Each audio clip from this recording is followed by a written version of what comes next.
ஹே guys வணக்கம் welcome back to my channel ஹெல்த்தியா வாழலாம். இன்னைக்கு நம்ம ரொம்ப ஒரு ஹெல்த்தியான வீட் பாஸ்தா எப்படி செய்யறதுன்னு பார்க்கலாம். கோதுமை மாவு வச்சு நம்ம வீட்லயே பாஸ்தா ரெசிபி செய்ய போறோம். ஸோ இந்த ரெசிபியை பார்க்கறதுக்கு முன்னாடி சேனலை சப்ஸ்கிரைப் பண்ணாம இருந்தா சப்ஸ்கிரைப் பண்ணிக்கோங்க. நம்ம சேனல்ல வெயிட் லாஸ் ரெசிபிஸும் ஹெல்த்தியான ரெசிபிஸ் மட்டும்தான் வரும். வாங்க இப்போ வீடியோக்குள்ள போகலாம். நான் இன்னைக்கு கோதுமை மாவுல செஞ்சு காமிக்கிறேன். உங்களுக்கு கோதுமை பிடிக்காது அப்படின்னா நீங்க மைதா மாவுல ட்ரை பண்ணி பாருங்க. 1 கப்பு கோதுமை மாவு நம்ம எடுத்துக்கலாம். அந்த கோதுமை மாவுக்கு தேவையான அளவு உப்பு சேர்த்துக்க போறேன். நான் 1/2 டீஸ்பூன் அளவு சால்ட் சேர்த்திருக்கேன். அதுக்கப்புறம் 2 டேபிள் ஸ்பூன் அளவு ஆயில் சேர்த்திருக்கேன். இப்போ இதை வந்து பாத்தீங்கன்னா நல்லா மிக்ஸ் பண்ணிக்கலாம் நம்ம.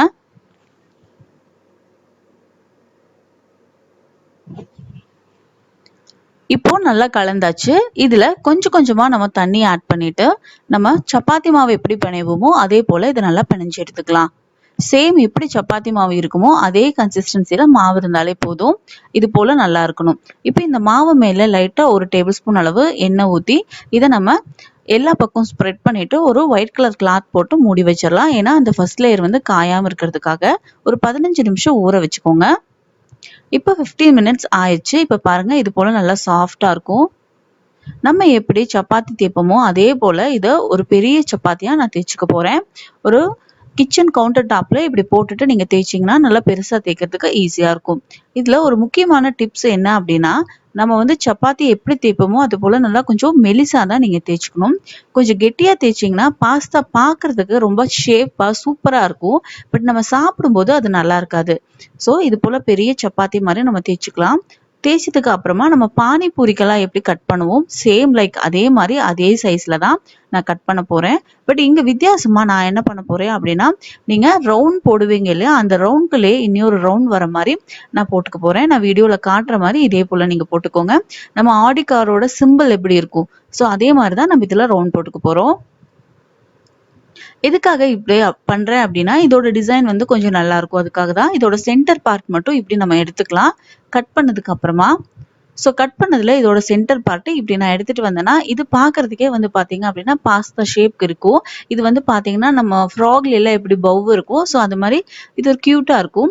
ஸோ இது வந்து பார்த்தீங்கன்னா இது போல எல்லா மாவுலையும் நான் ரெடி பண்ணி இப்படி எடுத்து வச்சுக்க போறேன். இப்போ இதுல என்ன பண்ண போறோம் அப்படின்னா, சென்டர்ல இன்னும் கொஞ்சம் அதை ப்ரெஸ் பண்ணி விட்டீங்கன்னா பார்க்க இன்னும் ரொம்ப கியூட்டா இருக்கும். பாஸ்தா மாதிரியே இருக்கும். அதுக்காக நம்ம அப்படி பண்ண போறோம். இப்போ இந்த சென்டர் பார்ட்ல லைட்டா நீங்க ஃபிங்கர்ஸ் வச்சு லைட் ப்ரெஸ் மட்டும் நீங்க கொடுத்தீங்கனாலே போதும். பவ் மாதிரி அது பாஸ்தா ஷேப்க்கு அது வந்துடும். ஸோ இது போல எல்லாத்தையும் நம்ம ரெடி பண்ணிக்கலாம்.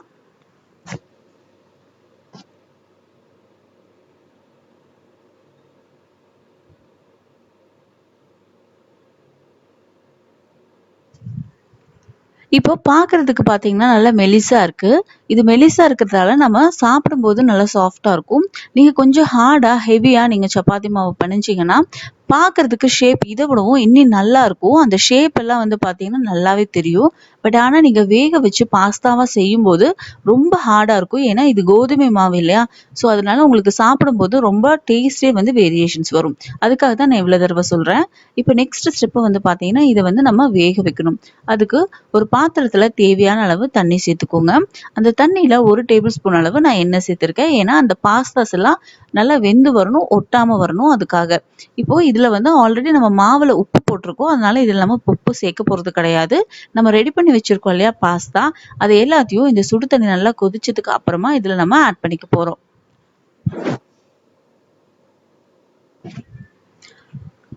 இப்போ இந்த சுடுதண்ணில நம்ம ஆட் பண்ணிக்கலாம். ஆட் பண்ணிட்டு லைட்டா இது ஒரு மிக்ஸ் குடுத்துருங்க. ஒண்ணோட ஒண்ணு ஒட்டாம இருக்கிறதுக்காக லைட்டா ஒரு மிக்ஸ் மட்டும் குடுத்துட்டு, ஒரு 10 நிமிஷத்துக்குள்ள இது வெந்துரும். மீடியம் ஃப்ளேம்ல வச்சு இத வேக வைங்க.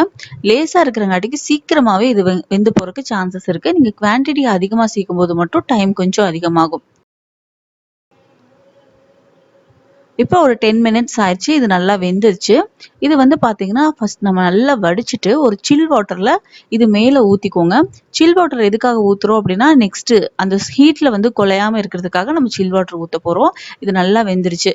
இப்போ இந்த தண்ணிய வந்து வடிச்சுட்டு, அந்த வடிச்ச பாத்திரத்து மேல லைட்டா சில் வாட்டர் ஊத்தி அதையும் நல்லா வடிச்சுட்டு, இத நம்ம எடுத்து வச்சுக்கலாம்.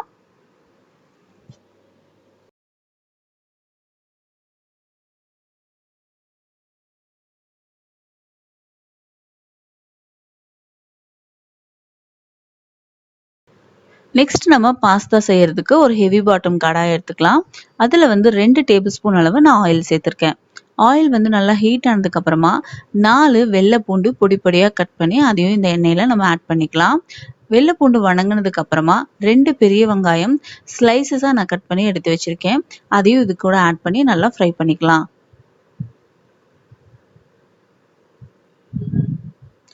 காரத்துக்கு 3 பச்சை மிளகாய் நான் சேர்க்க போறேன்.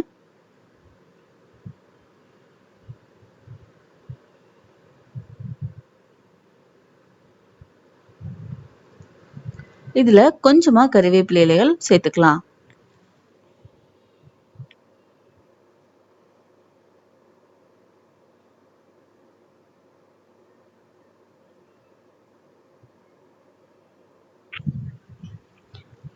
இந்த ஸ்டேஜ்ல 2 தக்காளி, நல்ல பழுத்த தக்காளி, அதையும் நல்லா பொடியா சாப் பண்ணி இதுல நான் சேர்த்திக்க போறேன்.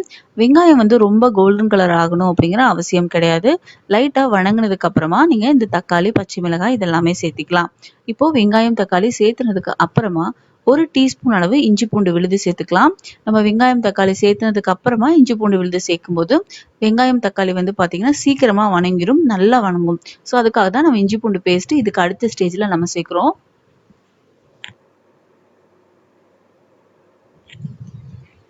இப்போ இதெல்லாம் நல்லா வணங்கிடுச்சு. இதுல வந்து பாத்தீங்கன்னா தேவையான மசாலாஸ் எல்லாம் நம்ம இப்ப ஆட் பண்ண போறோம். 1/2 டீஸ்பூன் அளவு கரம் மசாலா தூள் நான் சேர்க்கிறேன். 2 டீஸ்பூன் அளவு மிளகாய் தூள் சேர்க்கிறேன். ஆல்ரெடி நம்ம பச்சை மிளகாய் 3 சேர்த்திருக்கோம். காரத்துக்கு தகுந்த மாதிரி நீங்க சேர்த்திக்கோங்க. இப்போ இது எல்லாத்தையும் நல்லா நம்ம வணக்கிக்கலாம். இந்த வெங்காயம், தக்காளி வேகறதுக்காக நான் 1 கிளாஸ் அளவு தண்ணி ஆட் பண்ணிக்க போறேன். இப்போ இந்த தண்ணியில இந்த வெங்காயம், தக்காளி நல்லா வேகட்டும். ஒரு 5 நிமிஷத்துலயே இந்த தண்ணியெல்லாம் நல்லா சுண்டி வெங்காயம், தக்காளி நல்லா வெந்து வந்துரும்.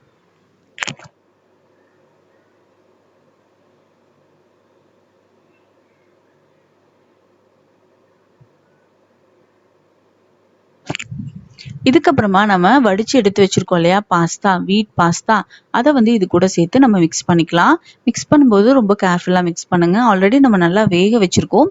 கொஞ்சம் மெலிசா தான் நம்ம செய்யறோம் இல்லையா? ஸோ அதனால மிக்ஸ் பண்ணும்போது கேர்ஃபுல்லா மிக்ஸ் பண்ணுங்க. அப்பதான் வந்து அது கட் ஆகாம இருக்கும். உங்களுக்கு முட்டை சேர்க்கறதுக்கு ரொம்ப பிடிக்கும் அப்படின்னா, நீங்க முட்டை கூட சேர்த்து செஞ்சு பாருங்க. ரொம்ப சூப்பரா இருக்கும். ஸோ நம்மளோட ஆரோக்கியமான வீட் பாஸ்தா ரெடி ஆயிடுச்சு. இந்த லாக்டவுன் சமயத்துல வெளியில பாஸ்தா வாங்குறதுக்கு சிரமப்படுறவங்க, கண்டிப்பா ஹெல்தியா சாப்பிடணும்னு நினைக்கிறவங்களுக்கு இந்த ரெசிபி யூஸ்ஃபுல்லா இருக்கும் அப்படின்னு நான் நம்புறேன். அடுத்த வீடியோல நான் உங்களை சந்திக்கிறேன். பாய்.